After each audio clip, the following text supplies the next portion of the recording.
They weren't made in chain restaurants or wrapped in plastic. These sandwiches were born in small kitchens, corner stores, and coal town diners, where creativity mattered more than cost, and flavor was a kind of rebellion. From banana and mayonnaise to fried bologna and egg, these meals told stories of survival, comfort, and pure resourcefulness. So grab a napkin and an open mind, because today we're uncovering 30 forgotten sandwiches that once filled America's lunchboxes and have nearly faded into history. Number 1. Fried bologna and egg sandwich. Once a breakfast favorite across small-town America, the fried bologna and egg sandwich was born from simplicity. Thick slices of bologna were scored to curl perfectly in a sizzling cast iron pan, then topped with a fried egg, runny yolk and all. A swipe of mustard or hot sauce on soft white bread turned it into a hearty, salty, satisfying meal. Cheap, quick, and endlessly adaptable, this sandwich powered workers, students, and farmers alike. Proof that humble ingredients could taste downright indulgent. Number 2. Olive and cream cheese sandwich. Popular in the 1920s and 30s tea rooms, the olive and cream cheese sandwich was the definition of simple elegance. Chopped green olives were mixed into softened cream cheese, sometimes with a touch of pimento or celery for crunch.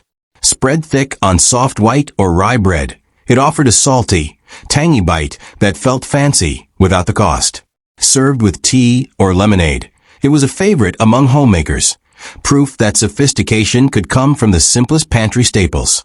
Number 3. Chipped beef on toast SOS sandwich. Born in military mess halls and carried home by veterans, the chipped beef sandwich, nicknamed SOS, was pure comfort disguised as survival food.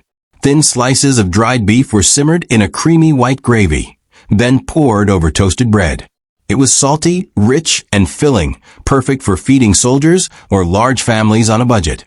What started as rations became nostalgia, reminding generations of the grit, humor, and resilience that defined America's working-class kitchens. Number 4. Liverwurst and onion sandwich. Once a lunchbox staple for factory workers and farmers, the liverwurst and onion sandwich packed a punch of flavor and nutrition. Smooth, savory liverwurst, rich in iron and fat, was spread thick on rye or pumpernickel bread, then topped with sharp raw onions or a dab of mustard. It wasn't pretty, but it was hearty, cheap, and deeply satisfying.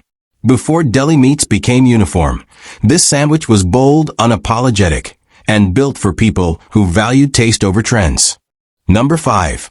Pimento cheese sandwich. Before it became a southern cliché, the pimento cheese sandwich was a symbol of homemade ingenuity. Grated sharp cheddar was mixed with diced pimentos, mayonnaise, and a dash of cayenne or paprika. Spread thick on soft white bread, it was creamy, tangy, and cheap to make, perfect for church picnics or factory lunches. Known as the caviar of the South, it carried pride and comfort in every bite, reminding folks that simplicity could still feel special. Number 6. Cucumber and butter sandwich. In the lean years of the Great Depression, the cucumber and butter sandwich offered a touch of elegance when meat was scarce. Thinly sliced cucumbers were layered on buttered white bread, sometimes sprinkled with salt or vinegar for flavor. It was light, crisp, and refreshing, more about texture than indulgence. Served at church socials or garden lunches, this simple sandwich proved that even during hard times, folks could find grace and dignity in something as humble as bread and butter. Number 7. Banana and mayonnaise sandwich. It might raise eyebrows today, but for generations in the rural South, the banana and mayonnaise sandwich was pure comfort. Sliced ripe bananas were laid on soft white bread, spread with a generous swipe of mayo, sometimes Miracle Whip, for a sweet and savory contrast. Cheap, filling, and quick to make, it fueled school children and field hands alike. To many, it wasn't strange at all. It was a small reminder that even the simplest foods could taste like home. Number 8. Fried potato sandwich. Born from thrift and leftovers, the fried potato sandwich turned yesterday's side dish into today's meal. Crispy, salted slices of fried potatoes were tucked between buttered bread, sometimes with onions or ketchup added for extra flavor. It was greasy, golden, and filling, perfect for coal miners, farmers, and kids on the go. No meat, no problem. This sandwich proved that with a hot skillet and a little creativity, hunger never stood a chance. Number 9. Ham salad sandwich. Before deli counters and pre-packaged spreads, the ham salad sandwich was a homemade classic. Leftover ham was ground fine, mixed with mayonnaise, sweet relish, and a touch of mustard for tang. Spread thick on white bread or crackers. It was a staple of church picnics, potlucks, and brown bag lunches. Every family had its own version, some spicier, some sweeter, but all carried the same spirit. Waste nothing, flavor everything, and feed everyone with what you've got. Number 10. Tomato and sugar sandwich. In the heat of summer, when tomatoes were ripe and sweet, this simple sandwich hit every note. Thick slices of homegrown tomato were laid on buttered bread and sprinkled with sugar instead of salt. The result was juicy, sweet, and just a little messy, like biting into sunshine. It might sound odd today, but back then it was a seasonal treat, celebrating garden bounty and childhood simplicity with every sugary, tomato-stained bite. Number 11. Peanut butter and bacon sandwich. Before Elvis made peanut butter and banana famous, there was peanut butter and bacon, a salty sweet marvel that fueled long days and hearty appetites. Crisp bacon strips met creamy peanut butter on white or toasted bread, creating a sandwich that was rich, smoky, and satisfying. Some added honey, others a drizzle of syrup, but it never needed much. It was the perfect balance of comfort and indulgence, built for flavor, not fashion. Number 12. Oyster loaf sandwich.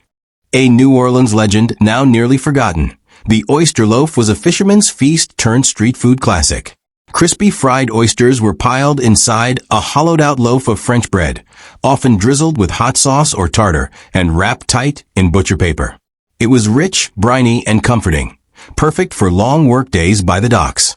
Before po' boys ruled the South, the oyster loaf was the king of coastal sandwiches, messy and magnificent. Number 13. Egg and sardine sandwich. Born during the Depression, when protein was precious, the egg and sardine sandwich made every bite count. Hard-boiled eggs were mashed with canned sardines, a bit of mustard, and sometimes chopped onion or pickle for bite.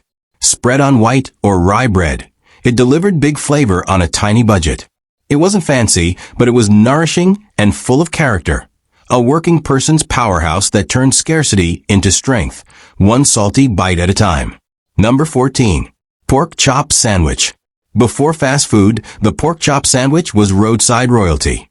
A hot bone-in chop, often fried or grilled, was slipped between thick slices of white bread or a soft bun.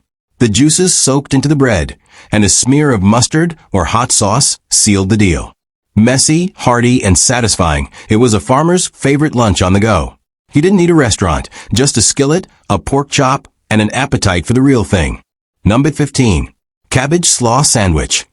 In mining towns and mill villages, the cabbage slaw sandwich was humble but hearty. Finely shredded cabbage was mixed with vinegar, sugar, and a touch of mayo or lard, then piled high between slices of buttered bread.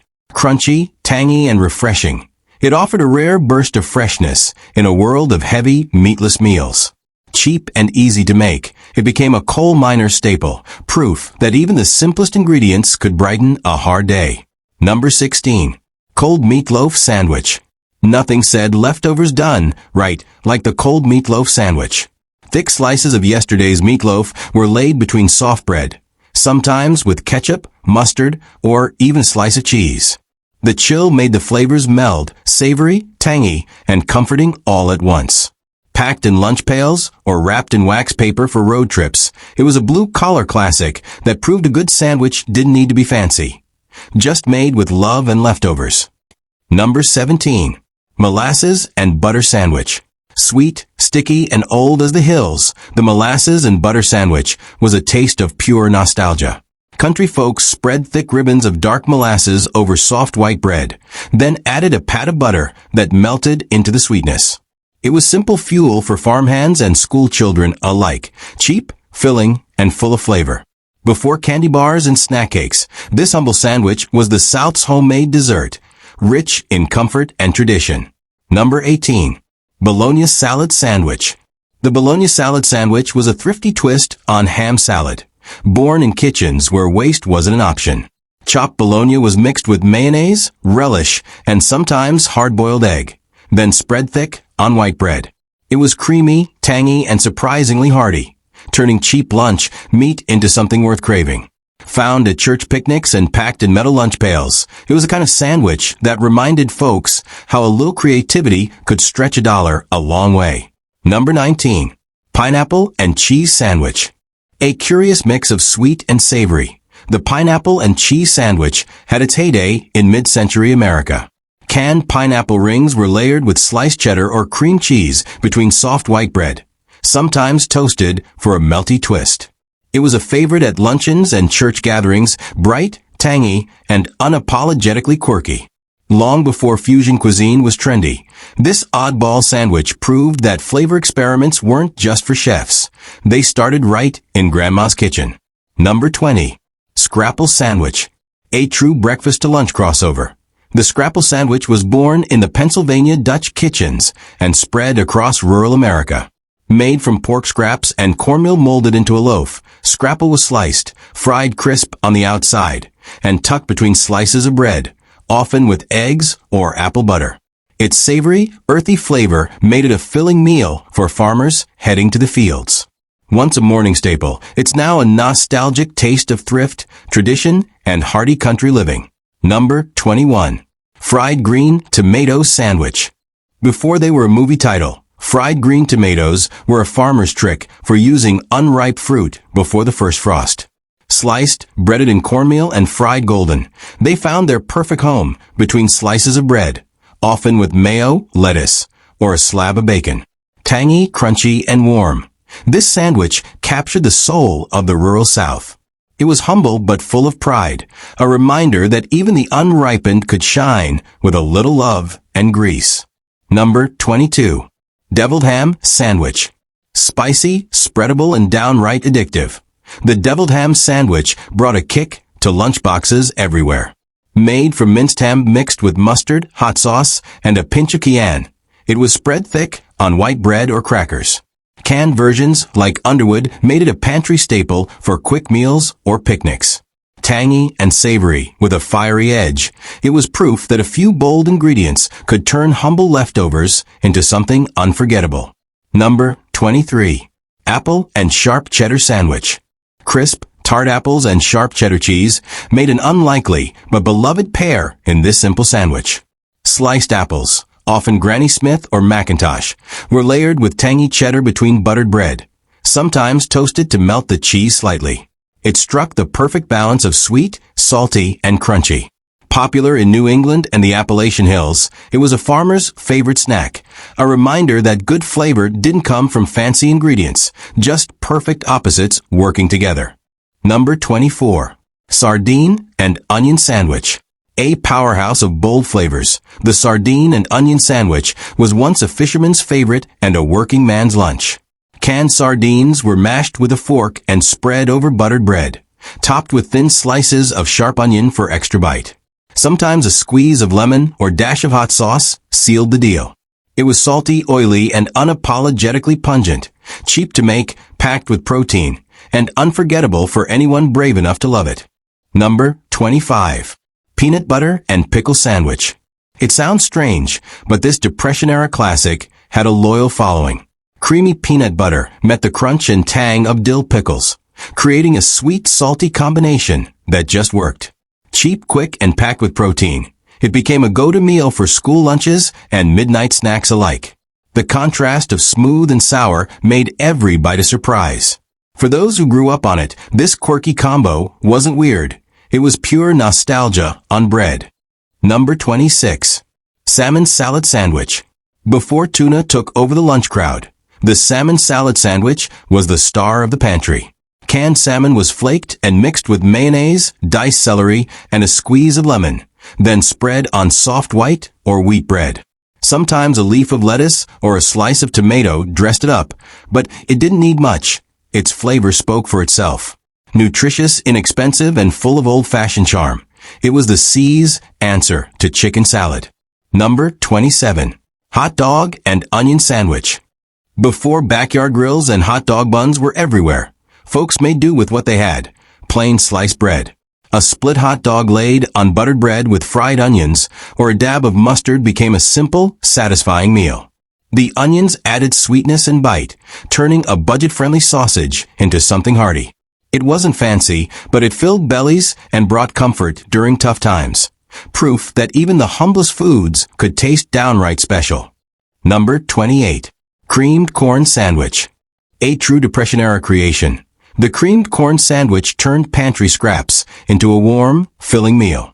Thick cream corn, homemade or canned, was spooned over buttered bread, sometimes toasted for structure, and sprinkled with a little salt and pepper. It was soft, sweet, and messy, the kind of sandwich best eaten over the sink.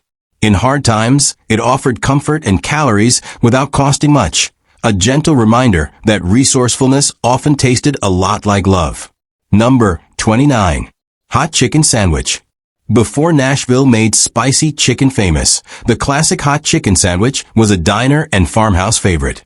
Shredded or sliced roasted chicken was piled onto white bread, then smothered with rich, peppery gravy, and often served with a side of mashed potatoes or peas. Eaten with a knife and fork, it was comforting, messy, and deeply satisfying. Simple yet soulful.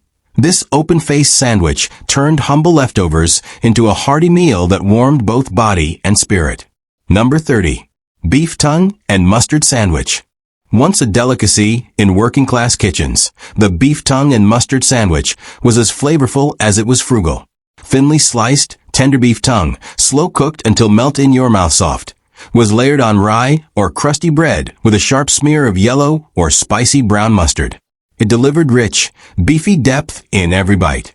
Common in old delis and farmhouse tables alike, this forgotten sandwich was proof that nose-to-tail cooking wasn't trendy. It was simply practical and delicious.